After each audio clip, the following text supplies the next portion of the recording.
Hello बच्चों, पिछली कक्षा में हम लोगों ने लघुत्तम समापवर्त निकालने का तरीका देखा, जिसमें एक तरीका था भाग विधि और दूसरा विधि था गुणनखंड। आज हम अध्ययन करेंगे, अगर कुछ संख्याएं दी हुई हो तो उनका महत्तम समापवर्तक कैसे निकालते हैं। तो पहले शाब्दिक अर्थ समझें। महत्तम का मतलब होता है सबसे बड़ा, यानी कि हाईएस्ट। समापवर्तक का मतलब होता है समान अपवर्तक।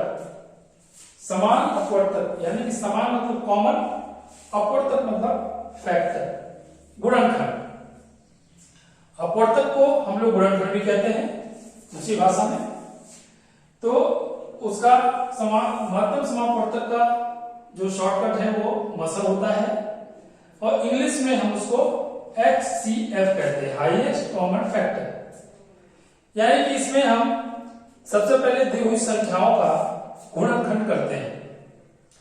गुणनखंड करने के बाद हम ये देखते हैं कि कौन कौन सी संख्याएं कॉमन है। उसके बाद जो सबसे बड़ा संख्या होगी, इसकी परिभाषा ये होती है कि वह सबसे बड़ी संख्या या वह बड़ी से बड़ी संख्या जिससे दी हुई संख्याएं पूर्ण रूप से विभाजित हो जाए, वही सबसे बड़ी संख्या हमारी महत्तम समापवर्तक कहलाती है।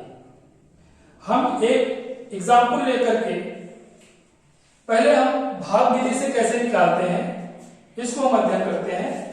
महत्तम समापवर्तक निकालने की दो विधियां हैं, भाग विधि और गुणनखंड विधि। तो पहले हम भाग विधि देखते हैं।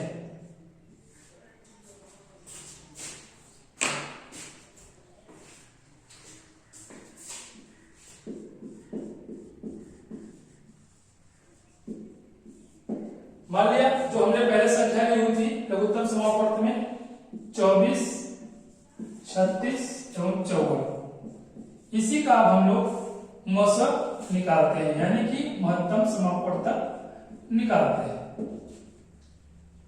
तो ये जो भाग विधि है उसमें हम किस तरीके से करते हैं। हम सबसे पहले ये देखते हैं कि सबसे छोटी संख्या कौन सी है। ये सबसे छोटी संख्या है। इस सबसे छोटी संख्या में से, इसी संख्या से उससे बड़ी जो संख्या है उसमें हम भाग देते हैं, और जो लास्ट में हमारा गुणज होता है, विभाजक होता है, उससे फिर हम लास्ट वाली संख्या में भाग देते हैं। देखिए प्रोसेस क्या होता है। सबसे छोटी संख्या 24 है, तो 24 से हम 36 में भाग देंगे।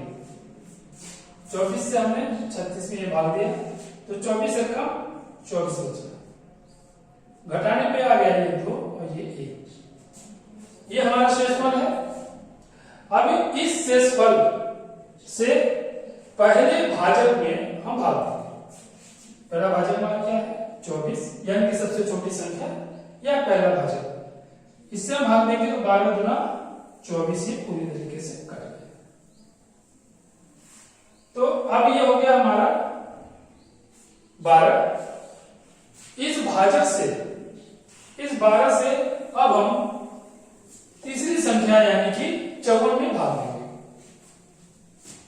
12 से हम 54 में भाग देंगे, तो 12 गुना 24 बारते आए 36, 12 चौक 48, 12 चौक 48।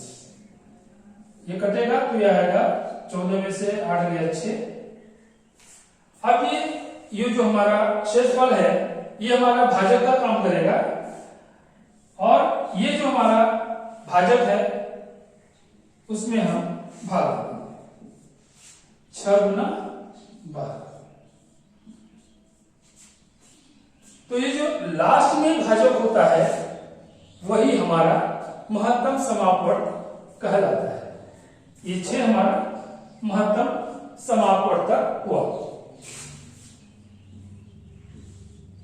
और जैसा कि परिभाषा के अनुसार हम जानते हैं, वह बड़ी से बड़ी संख्या जिससे दी हुई संख्याओं में पूरी तरीके से भाग दिया जा सके, वही संख्या महत्तम समापवर्तक कहलाती है। देखिए ये इन तीनों संख्याओं का महत्तम समापवर्तक हमारा 6 आया। तो 6 से अगर हम भाग देंगे, 6 चौके 24 पूर्ण रूप से विभाजित होगा, 6 4 36, फिर 6 9 14। यानी कि वह बड़ी से बड़ी संख्या जिससे दी हुई संख्याएं पूर्ण रूप से विभाजित हो जाए, वह उन संख्याओं का महत्तम समापवर्तक कहलाता है। ये थी हमारी पहली विधि, भाग विधि। अब हम दूसरी विधि यानी गुणनखंड विधि से किस तरीके से महत्तम समापवर्तक निकालेंगे, ये हम देखते हैं।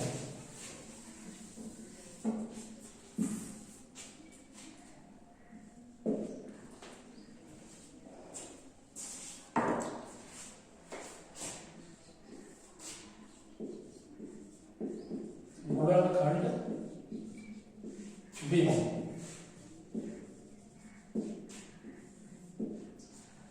अब इसमें क्या करते हैं, दी हुई संख्याओं का अभाज्य गुणनखंड हम निकालते हैं। तो 24 का अभाज्य गुणनखंड क्या होगा, 2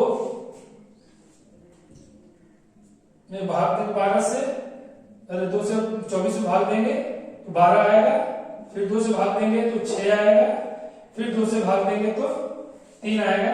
यानी कि ये हो गया हमारा 2 दूना 4, 4 दूना 8, 8 त्रिक 24।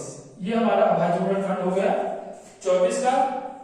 36 का इसी तरीके से देखें तो 2 एकम 2 और 2 8 16, फिर 2 से 16 में भाग देंगे तो 2 8 16, यानी कि 4 में 36 हो गया, फिर ये 3 गुणते 3, यानी कि 2 दूना 4, 4 3 12, बढ़ते हैं 36। इसका गुणनखंड करना हमने पिछली बार सीखा था, पिछली कक्षा में। अब 54 का करते हैं,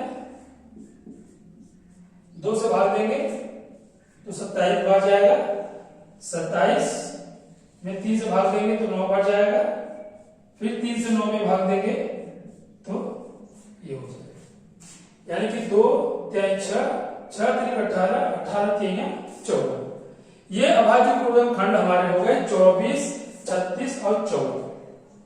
जब हम लघुत्तम समापवर्तक निकाल रहे थे तो उसमें हमने ये देखा था कि जो कॉमन गुणनखंड थे, यानी कि इसमें भी 2 और 3 थे, तो उसमें हमने ये किया था लसर निकालने के लिए कि इसकी मैक्सिमम संख्या जिसमें थी उसको हमने लिया था, यानी कि मैक्सिमम संख्या इसमें थी तो इसको हमने लिया था। अब इसमें हम 2 की जो सबसे कम संख्या है वो हम लेंगे। 2 की सबसे कम संख्या कहां पर है, ये है। तो मौसम में क्या होगा, मौसम बराबर 2 गुणते 2 हमने ले लिया। अब 3 भी एक गुणनखंड है, तो 3 की सबसे कम संख्या जिसमें है वो हम लेंगे। 3 से कम संख्या इसमें 3 है, इसमें 2 है, इसमें 1 है। अब इन दोनों को हम गुणा कर देंगे, जो भी गुणनफल आएगा वही हमारा महत्तम समापवर्तक होगा। तो 2 3 6, 6 से 24 में भाग हो जाएगा, 36 में भी हो जाएगा, 54 में भी हो जाएगा, जो हमने पहले भाग विधि में देखा।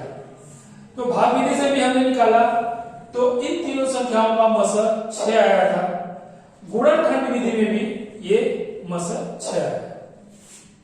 गुणनखंड विधि हम कैसे करते हैं, सभी संख्याओं का हम अभाज्य गुणनखंड निकालते हैं, उसके बाद जो कॉमन गुणनखंड होता है उसको हम लिखते हैं, जैसे 2 और 3 कॉमन गुणनखंड है। तो 2 का जो सबसे कम संख्या होगी वो हम लेंगे, जैसे इसमें 2 है, इसमें 4 है, इसमें 3 है, तो सबसे कम इसमें 1 है, ये लेंगे। फिर दूसरा गुणनखंड जो है वो 3 है, तो 3 की जो सबसे कम संख्या होगी वो हम लेंगे। यहाँ पे 3 एक ही बार है तो ये हमने ले लिया। अब इन दोनों गुणनखंडों को हम गुणा कर देंगे और जो गुणनफल हमारा आएगा वही हमारा महत्तम समापवर्तक होगा।